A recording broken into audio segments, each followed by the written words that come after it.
Abre tu Biblia en Lucas. Estamos en Lucas capítulo, ¿qué? 5, eso. Lucas capítulo 5. Y estamos conociendo quién es Jesús, ¿cierto? A través de este testimonio de Lucas, el médico, ¿no? Es un doctor y va describiendo paso a paso aquellas cosas. Recuerda que le dijo a Teófilo: estoy poniendo por orden todas aquellas cosas que ya has escuchado, ¿verdad? Y esas cosas tienen que ver con Jesús. Y hemos visto ya a Jesús en el capítulo 4, en este tiempo en el desierto, el inicio de su ministerio y también algunos milagros de Jesús la semana pasada. Hoy vamos a ver del capítulo 5, verso 1 al versículo 26. Me gustaría leerlo para que nos empapemos con lo que vamos a ver el día de hoy y luego ir poco a poco a través de este pasaje. Dice así, capítulo 5, verso 1. Aconteció que estando Jesús junto al lago de Genezaret, el gentío se agolpaba sobre él para oír la palabra de Dios. Y vio dos barcas que estaban cerca de la orilla del lago, y los pescadores, habiendo descendido de ellas, lavaban sus redes. Y entrando en una de aquellas barcas, la cual era de Simón, le rogó que la apartase de tierra un poco, y sentándose enseñaba desde la barca a la multitud. Cuando terminó de hablar, dijo a Simón: boga mar adentro y echad vuestras redes para pescar. Respondiendo Simón le dijo: Maestro, toda la noche hemos estado trabajando y nada hemos pescado, mas en tu palabra echaré la red. Y habiéndolo hecho, encerraron gran cantidad de peces y su red se rompía. Entonces hicieron señas a los compañeros que estaban en otra barca para que viniesen a ayudarles, y vinieron y llenaron ambas barcas de tal manera que se hundían. Viendo esto, Simón Pedro cayó de rodillas ante Jesús, diciendo: apártate de mí, Señor, porque soy hombre pecador. Porque por la pesca que habían hecho, el temor se había apoderado de él y de todos los que estaban con él, y asimismo de Jacobo y Juan, hijos de Zebedeo, que eran compañeros de Simón. Pero Jesús dijo a Simón: no temas, desde ahora serás pescador de hombres. Y cuando trajeron a tierra las barcas, dejándolo todo, le siguieron. Sucedió que estando él en una de las ciudades, se presentó un hombre lleno de lepra, el cual, viendo a Jesús, se postró con el rostro en tierra y le rogó diciendo: Señor, si quieres puedes limpiarme. Entonces, extendiendo a él la mano, le tocó diciendo: quiero, sé limpio. Y al instante la lepra se fue de él. Y él le mandó que no lo dijese a nadie, sino: ve, le dijo, muéstrate al sacerdote y ofrece por tu purificación, según mandó Moisés, para testimonio a ellos. Pero su fama se extendía más y más, y se reunía mucha gente para oírle y para que les sanase de sus enfermedades. Mas él se apartaba a lugares desiertos y oraba.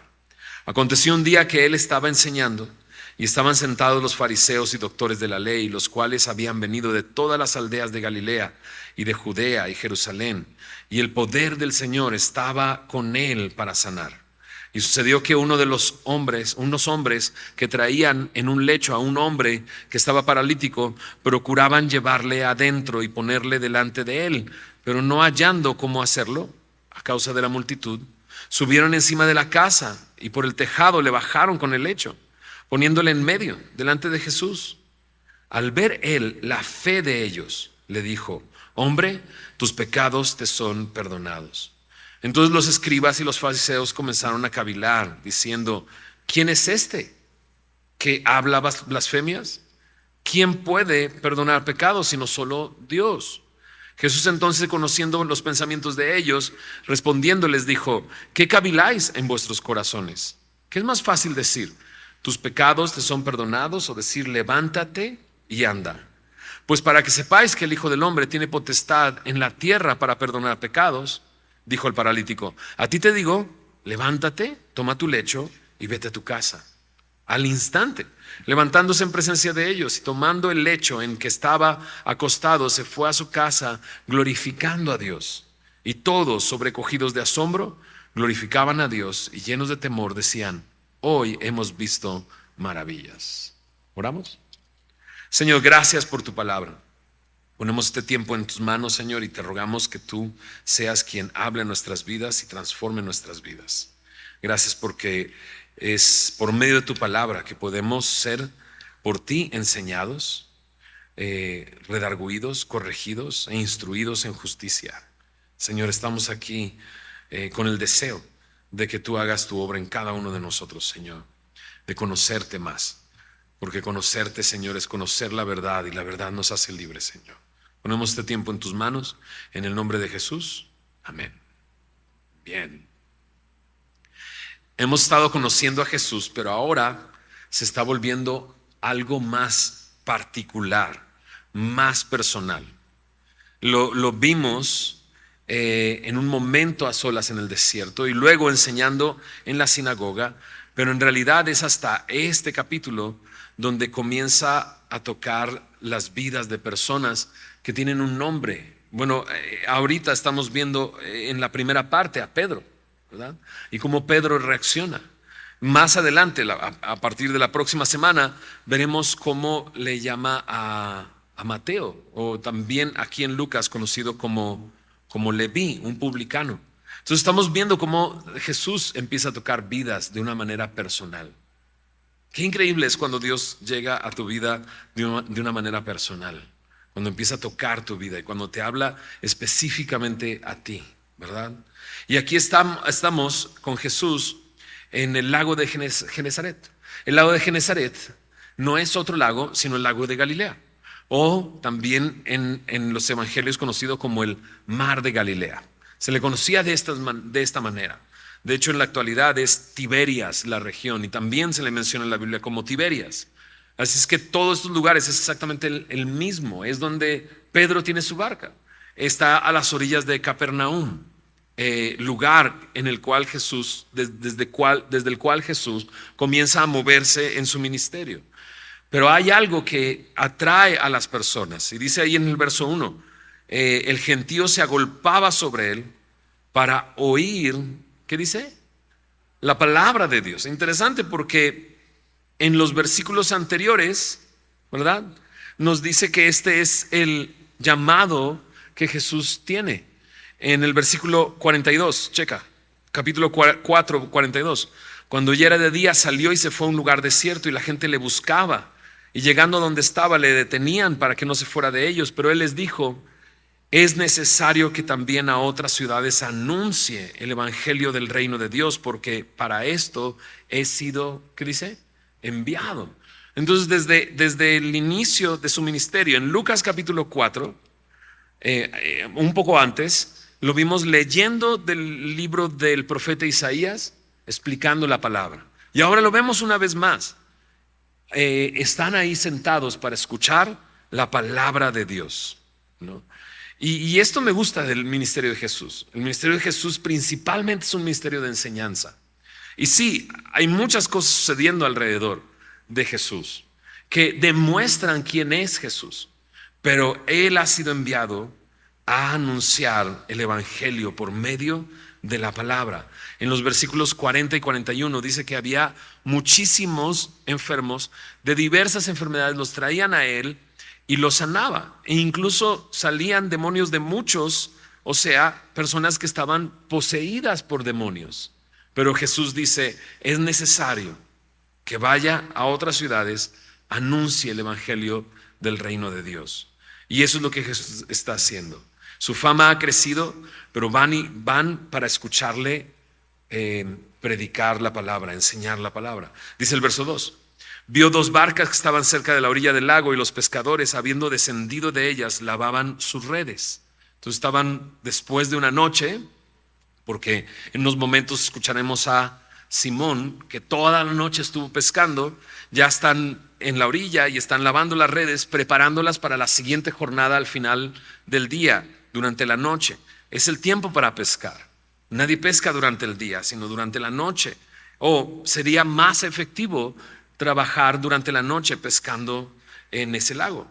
Y dice que entrando en una de aquellas barcas, la que era de Simón, le rogó que la apartase de tierra un poco y sentándose enseñaba desde la barca a la multitud. Este Simón Pedro, ¿verdad? Y esta barca. Y Jesús utiliza esa barca como un púlpito, ¿no? desde el cual comienza a enseñar. ¿Se habrá sentado en la barca? Probablemente, ¿no? Era la costumbre que había que el maestro se sentara y los demás estuvieran de pie. Próxima semana, vamos, no es cierto.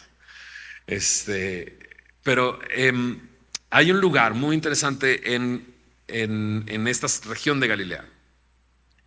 Cuando el día de hoy estás en las orillas del mar de Galilea, Capernaum es un sitio arqueológico básicamente. O sea, nadie vive ahí en realidad. O sea, llegan los autobuses, hay una oficina que es la que pues administra el lugar, ¿verdad?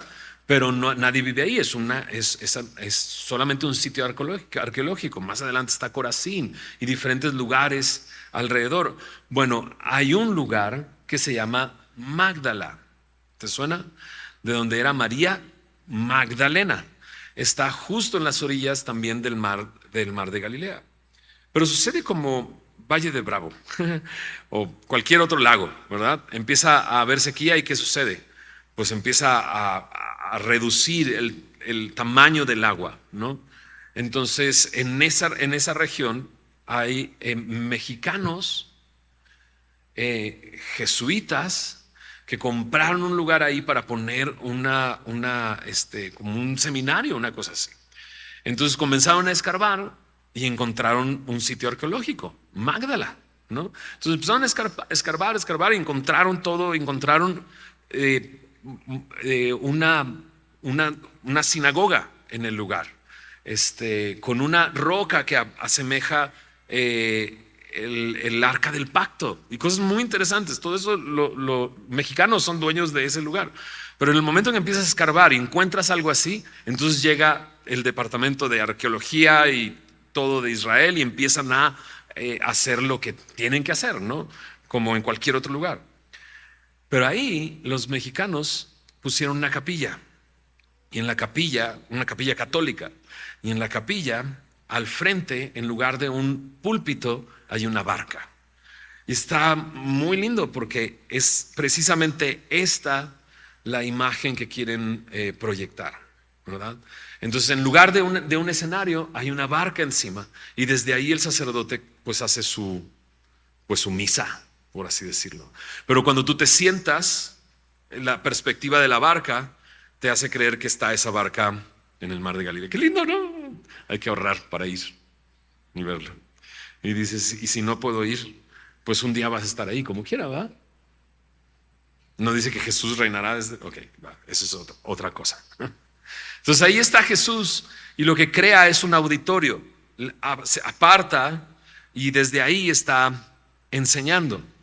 Y dice que cuando terminó, dice, de hablar, cuando terminó de enseñar, entonces le da una instrucción a Simón: boga mar adentro y echa vuestras redes para pescar. Respondiendo Simón le dijo: Maestro, toda la noche hemos estado trabajando y nada hemos pescado. Checa esta frase: mas en tu palabra echaré la red. ¿Okay? Ahora, no es la primera interacción entre Simón y Jesús.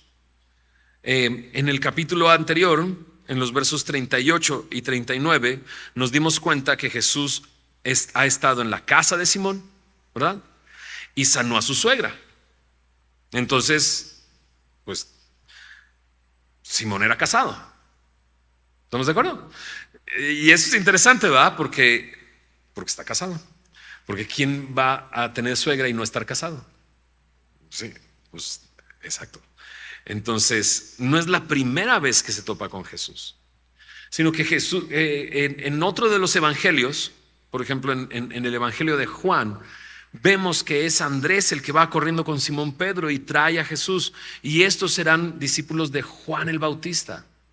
Y no solamente eso, sino que la primera señal que hace Jesús está en Juan capítulo 2 y está en las bodas de Caná. Y ahí están sus discípulos y vieron el poder de Jesús y han visto el poder de Jesús, sanando a alguien que tenía un espíritu, sanando a su suegra. Simón ha sido testigo y ha visto quién es Jesús. a enfermos, a una multitud de enfermos y a endemoniados siendo librados por Jesús. Todo está aquí en Lucas capítulo 4. Entonces, Simón sabe quién es Jesús y sabe el poder que tiene Jesús, ¿verdad? Pero de repente Jesús le dice algo que definitivamente reta a Simón, porque Simón es el pescador. Simón, Andrés eran pescadores y Jacobo y Juan eran pescadores. Ellos conocían el oficio. ¿Y quién era Jesús? Pues además de conocer su poder, pero Jesús es carpintero. Jesús no es un pescador. Jesús es un albañil. Quizás esa sea la palabra más adecuada para carpintero,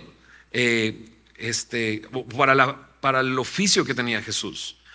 Pero es Jesús el que le dice: boga mar adentro y echa vuestras redes para pescar. Por eso cuando Simón lo escucha, le dice maestro. Nota eso, le dice maestro. O sea, nuestra labor la hemos hecho y hemos trabajado toda la noche y nada hemos pescado. Pero le dice: mas en tu palabra echaré la red. En tu palabra echaré la red. Y eso es algo interesante, porque las circunstancias están en contra de que pudiera haber una pesca. Y el cansancio está en el cuerpo de Simón y de los demás que habían trabajado durante toda la noche. Y es notorio que Simón quiere hacerle ver a Jesús esto. O sea, hemos trabajado toda la noche y nada hemos pescado. Absolutos. Todo, nada. Mas en tu palabra echaré la red. Y es interesante porque en la palabra, en tu palabra, en la palabra de Cristo, ¿verdad? Leemos en Génesis, todo fue creado. O sea, Jesús dijo: sea la luz, y se hizo la luz, ¿verdad? Y no solamente eso, en el Nuevo Testamento entendemos en Santiago 1:18 y en Primera de Pedro 1:23 que es a través de su palabra que somos renacidos. En Santiago 1:23 dice: somos renacidos, hemos sido renacidos por medio de no una simiente corruptible, sino de una simiente incorruptible. ¿Cuál es esa? La palabra de Dios. Y dice más adelante en Primera de Pedro 1:24 que esta palabra permanece para siempre. Entonces, ¿por qué está echando la red, Pedro? ¿Por qué va a bogar mar adentro y echar la red?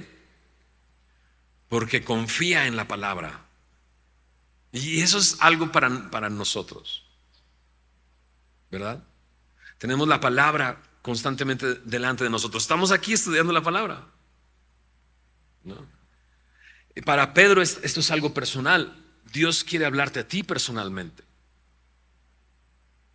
Y esto es algo importante para el creyente, para el discípulo. Necesitamos buscar al Señor todos los días. La palabra de Dios es como un alimento para nosotros. Y mientras nos alimentamos, vamos creciendo y vamos desarrollándonos y no nos morimos de hambre, digámoslo así, ¿verdad? Pero no podemos vivir en una dieta de solo domingos, ni físicamente podemos vivir con una dieta de domingo. Por eso es importante aprender a cómo leer la palabra y relacionarme con el Señor por medio de la palabra, porque Dios tiene una palabra para nosotros. Y quizás nos encontremos en situaciones como estas, en las que las circunstancias alrededor y todo esté en contra, pero Jesús te dice: haz esto, ¿no? Y a lo mejor podríamos decirle al Señor: pero Señor, he intentado muchas veces, lo he intentado de muchas maneras, mas en tu palabra lo voy a hacer. Entonces, hace unos momentos mencioné las bodas de Caná. Y en las bodas de Caná, si recuerdas la historia, la boda se queda sin vino. Unos dicen que fue porque Jesús y sus invitados llegaron. O sea, llegaron de más invitados y de repente ya no hay vino. Y entonces, ¿qué sucede? María, la mamá de Jesús, se da cuenta de esto y va con Jesús y le dice: se les acabó el vino, ¿no? Y les da una instrucción a las personas que están ahí: hagan todo lo que Él les diga. Es un buen consejo, hacer todo lo que Él nos diga. Boga mar adentro, echa la red. Ok, Señor, todo está en contra, pero la voy a echar porque tú lo dices. En tu palabra echaré la red. Y en el versículo 6 me dice que habiéndolo hecho, encerraron gran cantidad de peces y su red se rompía. Es algo muy visual, checa. Entonces hicieron señas a los compañeros que estaban en la otra barca: vengan, para que viniesen a ayudarles. Y vinieron y llenaron ambas barcas de tal manera que se hundía. Hay otra pesca en la Biblia que dice que el peso de los peces en la barca hundía la barca, poniendo el ras de la barca al ras del agua. O sea, a punto de hundirse. O sea, eran demasiados peces, una gran cantidad de peces. 2 barcas no eran suficientes y se estaban hundiendo las barcas de la gran cantidad de peces. Por eso en nuestra Biblia, probablemente en la parte de arriba del capítulo 5, diga la pesca milagrosa, ¿verdad? La pesca milagrosa. Eso es un milagro. Eso es un milagro. Y es interesante porque Jesús está dándose a conocer. Ha mostrado en el pasado que ha librado a una persona de un espíritu inmundo. Entonces tiene poder sobre el reino espiritual. Pero ahora está mostrando que tiene poder sobre el reino natural, ¿cierto? Porque están estos peces llenando las barcas. Esto, ¿qué es lo que está tratando de Jesús? Anunciar el evangelio del reino de Dios. El rey ha llegado. Aquí está. Jesús está presentando como el Hijo de Dios. ¿Qué es lo que debe de ocurrir en sus mentes? Pues es que la Biblia entera cuenta una misma historia. Y este pueblo tiene su historia aquí, ¿no? Y en su historia hay un momento en que habiendo salido de Egipto, están por el desierto y se comienzan a quejarse frente al Señor, frente a Dios. Esto está en Éxodo capítulo 16. Se quejaban, no tenían que comer, empezaban a quejarse y entonces Dios responde. ¿Y responde de qué manera? Éxodo 16, versículo 13 dice: y venida la tarde, subieron codornices que cubrieron el campamento. Y por la mañana descendió rocío en derredor del campamento, y cuando el rocío cesó de descender, he aquí sobre la faz del desierto una cosa menuda, redonda, menuda como una escarcha sobre la tierra. Y viéndolo los hijos de Israel se dijeron unos a otros: maná. ¿Qué es esto? Eso es lo que significa maná. ¿Qué es esto? Maná. ¿Y qué era? Como una especie de pan. Entonces durante la mañana tenían pan y durante la tarde venían codornices que llegaban al lugar. Y creo que eso es lo que debe de venir a la mente de estas personas cuando están viendo que los peces están llenando la barca. ¿Qué los hizo ir a las redes? ¿Qué hizo a las codornices llegar a donde estaba el campamento en el desierto? Solamente Dios. Por eso la reacción de Simón Pedro, aunque nos sorprende, es tan intensa. Dice: viendo esto, Simón Pedro cayó de rodillas ante Jesús. No podía estar de pie. Cayó de rodillas, diciendo: apártate de mí. ¿Qué dice? ¿Maestro? No, ¿verdad? Dice, pasó de maestro en el verso 5 a Señor en el versículo 8. Apártate de mí, Señor, porque soy hombre pecador. ¿Por qué debía de apartarse? Soy un hombre pecador. O sea, si me quedo aquí, voy a ser consumido, porque estoy frente a aquel que es santo, santo, santo. Simón, ahora, dijimos hace unos momentos, Simón conocía quién era Jesús y cómo tenía poder. Había sanado a su suegra, había sanado a enfermos, pero esto, por alguna razón, hizo clic en su mente. y supo quién era. Y le dice: Señor, apártate de mí. Y no nada más supo quién era quien estaba frente a él, sino supo quién era él. Soy un hombre pecador. Otra vez, si te vas al Antiguo Testamento, encuentras historias que tienen relación con esto. Cuando Isaías en el capítulo 6 es llevado por el Señor a la presencia y delante del trono de Dios, y cuando está escuchando a los ángeles cantar santo, santo, santo, ¿verdad? Entonces él se da cuenta de quién es. Soy parte de un pueblo de labios inmundos. Soy un hombre muerto. Soy un hombre muerto, un hombre de labios inmundos.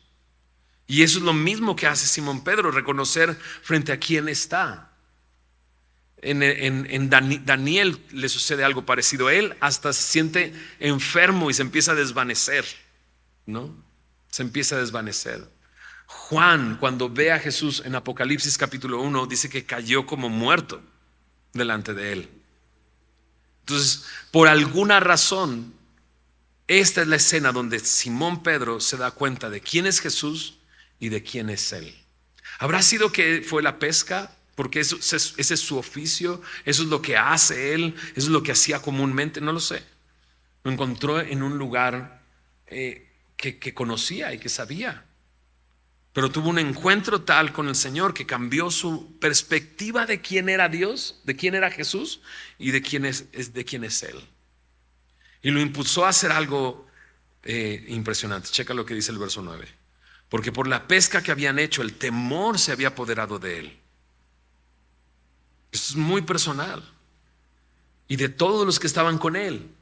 Y se extiende a los que están a su alrededor. Y Jacobo y Juan, hijos de Zebedeo, allí estaban. Pero Jesús dijo a Simón: no temas, desde ahora serás pescador de hombres. Entonces Jesús está diciéndole a Simón Pedro: yo te voy a transformar, yo te voy a cambiar. Pero me encanta que comience Jesús diciendo: no temas. ¿Okay? No temas. Es increíble tener una relación con Dios, ¿no es así? Es increíble. Hace muchos años, haciendo canciones, es algo que suelo hacer, canciones. Estaba con un chavo que cantaba, y empezamos a componer una canción, y la canción se llamaba Jesús. Como él era gringo, le decía: "Is my homeboy", ¿no? Y homeboy es como mi cuate, ¿no? Y digo, sí, o sea, de cierta manera Jesús es de esta manera personal mi amigo, ¿verdad? Pero Jesús dice: ya no les llamaré siervos, les llamaré amigos si ustedes hacen todo lo que les pido. Entonces es una relación así. Voy a hacer todo lo que me pidas porque ahora ya sé quién eres y ya sé quién soy yo, pero al mismo tiempo eres mi amigo y no tengo que temer. Y dices: pues ya no entendí, ¿le tengo que temer o no le tengo que temer? Pues sí, porque Él es Dios, ¿verdad? Pero dice en Hebreos: acércate confiadamente. Acércate confiadamente, ¿no? Cuando Isaías se da cuenta: soy un hombre muerto, soy un hombre soy parte de un pueblo de labios inmundos. ¿Qué es lo que hace Dios? Ahorita vamos a ver algo parecido, pero checa lo que dice en el verso 11: y cuando trajeron a tierra las barcas, dejándolo todo, le siguieron. Y Jesús en Marcos capítulo 1, verso 16 al 20, cuando llama a estos hombres estando en la orilla, algunos dicen que es probable que sea la misma escena, algunos lo ven como escenas distintas, pero llega con ellos y le dice: ven en pos de mí y haré que seas un pescador de hombres. Y aquí lo están haciendo, comenzaron a seguir a Jesús, pero la frase dejándolo todo, le siguieron. En el momento de mayor éxito, en el momento en el que, un momento que iba a guardarse en la memoria de ese pueblo, porque sacaron una pesca que era incomparable a ninguna otra, es el momento en que él dice: le voy a seguir y lo voy a dejar todo. Versículo 12. Sucediendo que estando él en una de las ciudades, se presentó un hombre lleno de lepra, el cual viendo a Jesús se postró con el rostro en tierra y le rogó diciendo: Señor, si quieres, puedes limpiarme. Entonces, extendiendo él la mano, le tocó y diciendo: quiero, sé limpio. Y al instante la lepra se fue de él. Aquí hay un hombre enfermo de lepra, y Lucas, cuando lo describe, no lo describe que tenía lepra, sino que lo describe un hombre lleno de lepra. O sea, su enfermedad ya estaba en un estado muy avanzado. Y cuando vio a Jesús se postró y le dijo eso: Señor, si quieres puedes limpiarme. ¿Por qué no le dijo: si quieres puedes sanarme?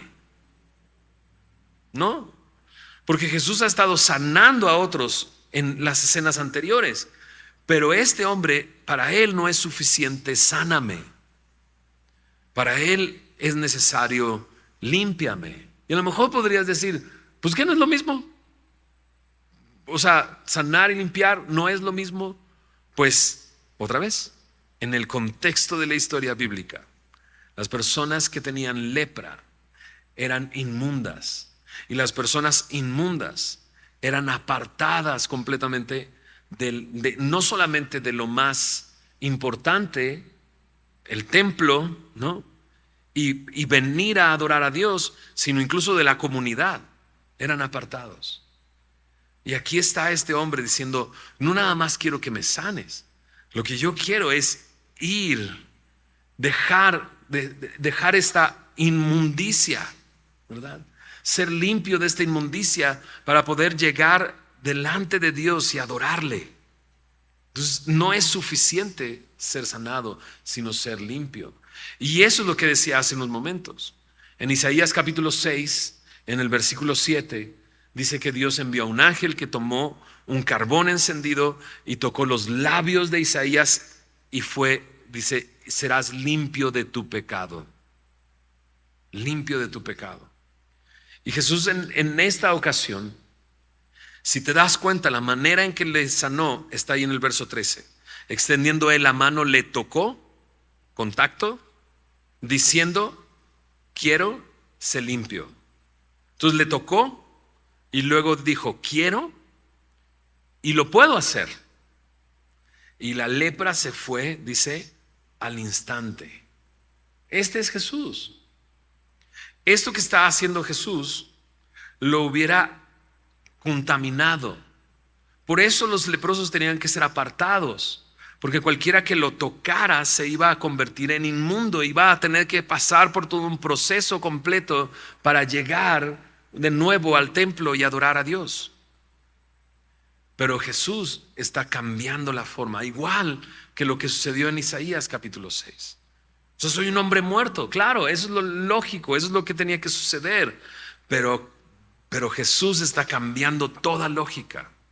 Y en lugar de él convertirse en inmundo, él está limpiando a esta persona. Está transmitiendo su santidad a este hombre, ¿verdad? Entonces, dice el verso 14, que le mandó: no lo dijese a nadie, no lo publiques, ¿verdad? No te tomes una selfie, no es cierto. No lo hagas público. Ve directamente, ¿no?, con el sacerdote y ofrece por tu purificación según mandó Moisés. O sea, presenta el sacrificio que aparece en el libro que escribió Moisés. Este es el libro de Levítico. En Levítico 14, verso 1 al 32, todo el capítulo habla de este sacrificio que tenía que ser presentado. Pero la lepra es incurable. Por lo tanto, muy probablemente estas páginas están ahí pegadas, nadie las ha leído nunca. Entonces, cuando él llegara y presentara el sacrificio, entonces ellos se darían cuenta: aquí está aquel que está transformando las cosas, que no hace lo lógico, sino lo contrario, lo extraordinario. Quiero, dice, ser limpio.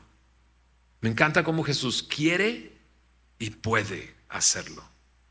Eso es lo que vino a hacer. Mira lo que dice en el verso 15 y 16. Dice, pero su fama se extendía más y más, se reunía mucha gente para oírle y para que le sanase de sus enfermedades, ¿no? Nunca había sucedido algo así. Aquí está, ¿no? ¿Qué es lo que vino a hacer? Versículo 17 en adelante. Dice que estaba Jesús enseñando, estaban sentados fariseos y doctores de la ley escuchándole, porque habían venido de las aldeas de Galilea, de Judea y Jerusalén. El poder del Señor estaba con él para sanar, pero unos hombres que traían a su amigo en un lecho, un hombre paralítico, querían llevarlo dentro, pero no había manera de entrar al lugar para poner al paralítico delante de él. Y como no encontraban la manera de entrar, entonces subieron al techo. Dice que subieron encima de la casa y por el tejado le bajaron con el lecho, poniéndole en medio delante de Jesús. Entonces estos hombres, bien atrevidos, empiezan a quitar el techo. ¿Quién se atreve a hacer algo así? Obviamente el techo es como una especie de tejado. Entonces están quitando ciertas piezas del techo que son removibles para entonces bajarlo de ahí. Pero Jesús está enseñando. Y digo que atrevido porque te imaginas que alguien está enseñando y de repente tú interrumpes toda la enseñanza porque estás abriendo un hueco en el techo. Y entonces por ese hueco lo bajan, ¿no? Y lo ponen delante de Jesús. Y dice el verso 20, y es muy claro, al ver él la fe de ellos, le dijo, hombre, tus pecados te son perdonados. A eso vino Jesús. Cuando Juan el Bautista identifica a Jesús, dice, este es el Cordero de Dios que quita el pecado del mundo. A eso vino Jesús, a perdonar pecados. Pero empieza a causar un revuelo ahí. Antes de avanzar, ¿notaste que dice, al ver él la fe de ellos? No dice la fe del paralítico, sino dice la fe de ellos. Y ellos persistentes, atrevidos y juntos le pusieron delante de Jesús. Qué interesante, ¿verdad? Que podemos poner a una persona delante de Jesús. ¿Cómo? En oración, ¿verdad? Podemos llevar delante en oración y ponerlo delante de Jesús. Pero Jesús vio la fe. ¿Cómo se ve la fe? Santiago dice más adelante en el Nuevo Testamento, muéstrame tu fe sin tus obras y Dios muéstrame mi fe por mis obras. ¿Cómo se ve la fe? La fe se puede ver, solo se ve a través de lo que hace esa fe. ¿Y qué es lo que hizo la fe de estos hombres? Quitar el techo y poner delante de Jesús a su amigo. Entonces esta es una fe, según Santiago, viva, no muerta. Una fe que se puede ver cuando ellos quitaron ese techo. Pero Jesús le dice, hombre, tus pecados te son perdonados. Siempre me encanta esta imagen, porque los amigos están así bajándolo. No pesa. No, más bien pesa mucho este hombre, seguramente están ahí agarrándolo y Jesús dice, tus pecados son perdonados. Y me imagino a ellos diciendo, bueno, ¿no has visto cómo está? O sea, está paralítico, te lo trajimos para que lo sanaras.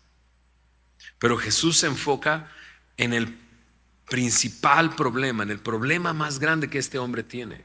Su problema más grande pareciera ser que está paralítico, pero Jesús, viendo el problema más grande, lo resuelve. Tus pecados te son perdonados. Pero también al mismo tiempo quiere enseñarnos algo. Las personas alrededor, escribas y fariseos, dijeron, esto es una blasfemia. O sea, ¿por qué dice tus pecados te son perdonados ¿por qué está diciendo tus pecados son perdonados si es Dios el único que puede perdonar pecados? ¿No? Y entonces de repente, a ver, ¿no estás dándote cuenta? Frente a ellos está el Hijo de Dios. Es el que está enfrente. Es aquel que hizo que esos peces se reunieran en ese lugar. Es aquel que puede limpiar al leproso. Es esa imagen en el pasado del Antiguo Testamento. Ambas imágenes, y aquí está ahora. Y Él vino para perdonar pecados. Entonces ellos están ahí, dice, solo Dios puede perdonar pecados. Por eso, exactamente, eso es. Y por eso Jesús, cuando escucha, conociendo los pensamientos de ellos, dice, ¿qué caviláis en vuestros corazones? ¿Qué es más fácil decir, tus pecados son perdonados, o decir, levántate y anda? Y Jesús sigue diciendo, pues para que sepas que el Hijo del Hombre, término que se utiliza en el libro de Daniel para hacer referencia al Mesías, al Cristo, al que iba a venir. Jesús hace referencia a eso. Dice, para que sepas que el Hijo del Hombre tiene potestad en la tierra para perdonar pecados. A ti te digo, diciéndole al paralítico, levántate, toma tu lecho y vete a tu casa. Entonces, respondamos primero a la pregunta, ¿qué es más fácil decir? ¿Tus pecados son perdonados? O decir, levántate y anda. Puedes decir tus pecados son perdonados, porque si son o no son, pues quién sabe, pues total. Pero si dices levántate y anda y no se levanta y no anda, es más fácil decir tus pecados son perdonados. Pero Jesús lo dice, diciéndoles, para que sepas, para que tengas la muestra, ¿verdad? La señal de que yo puedo perdonar pecados. Entonces sanó a ese hombre. Y eso es algo increíble. Me encanta ser parte de una comunidad de personas que están acá. Hace unos momentos dije, ¿no te encanta que Jesús sea tan personal, que sea tu amigo? O sea, yo sé que aquí hay personas que aman a Jesús porque Jesús les ha amado y sus vidas han sido transformadas por el poder de Jesús. ¿No es así? Y quizás podríamos sentarnos por varias horas platicando solamente aquellas cosas que Dios ha hecho en tu vida y de qué te ha rescatado y de qué te ha salvado y qué milagros ha hecho en ti. Pero no es otra cosa ese milagro y esa obra que Jesús ha hecho en ti, sino una demostración de que Él ha perdonado tus pecados. Para que sepas que tengo poder para perdonar pecados, entonces levántate, toma tu lecho y anda. Y la verdad es que esto es algo sorprendente. Dice al instante, dice levantándose en presencia de ellos, tomando el lecho en que estaba acostado, se fue a su casa, glorificando a Dios. Una persona paralítica que no tiene fuerza en sus músculos y de repente se levanta y no solamente tiene fuerzas para levantarse, tiene fuerzas para tomar su lecho, ¿no? Salir de ahí caminando y glorificando a Dios. Por eso dice, todos sobrecogidos de asombro glorificaban a Dios y llenos de temor decían, hoy hemos visto maravillas. En Marcos 2:12 dice, nunca hemos visto tal cosa. Nunca hemos visto tal cosa. Nunca había sucedido. Sí, porque nunca había estado el Hijo de Dios entre nosotros. Porque nunca había estado el Hijo del Hombre que tiene poder para perdonar pecados en ese lugar. Ese es el Jesús al que Pedro le dice, apártate de mí, Señor, soy un hombre pecador. Ese es el Jesús que limpia de lepra a un hombre y lo manda a hacer algo que nunca había sucedido. Este es Jesús, ¿no? Aquel que hizo esta obra y por la que ellos dicen nunca habíamos visto algo así. Y es que cuando tienes un encuentro con Jesús, nunca, ¿no?, había sucedido algo así. ¿Oramos? Señor, gracias por tu palabra, Señor. Varias peticiones podríamos sacar de aquí, Señor. Pedirte, Señor, que tú te reveles a cada uno de nosotros, Señor. Porque, Señor, no importa que hayamos visto tu poder en otros, a nuestro alrededor, necesitamos que tú te manifiestes a nuestras vidas, así como lo hiciste con Pedro.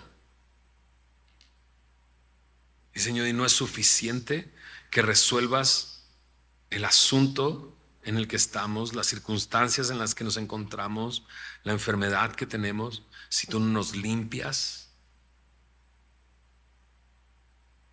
si tú no nos limpias, y podemos adorarte, Señor, con libertad, sabiéndonos libres, sabiéndonos perdonados, sabiéndonos hijos tuyos, sabiéndonos verdaderos adoradores.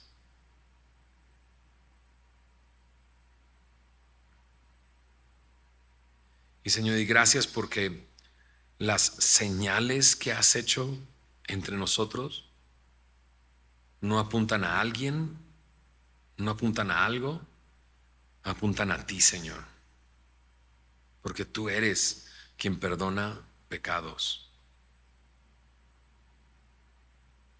Señor, tú conociendo el corazón de cada uno de nosotros, Señor, revélate en nuestras vidas, Señor. Tú sabiendo qué es lo que necesitamos, Señor, ven a nuestras vidas. Y Señor, entendemos como Pedro dice, apártate de mí, Señor, porque soy hombre pecador. Pero Señor, sabiendo que en la cruz tú pagaste todos nuestros pecados, que venciste al pecado y venciste a la muerte. Señor, más bien oramos, Señor, acércate a mí, Señor, porque soy un hombre pecador, porque te necesito para ser limpio, para ser sano. Señor, gracias por tu palabra, Señor. Ayúdanos, Señor, a ir aprendiendo más de quién eres tú, Señor, y de quiénes somos nosotros, como Pedro se dio cuenta de quién era, Señor. Gracias, Señor, por tu palabra, Señor. Gracias por este tiempo. Te bendecimos a ti, Señor, en el nombre de Jesús. Amén.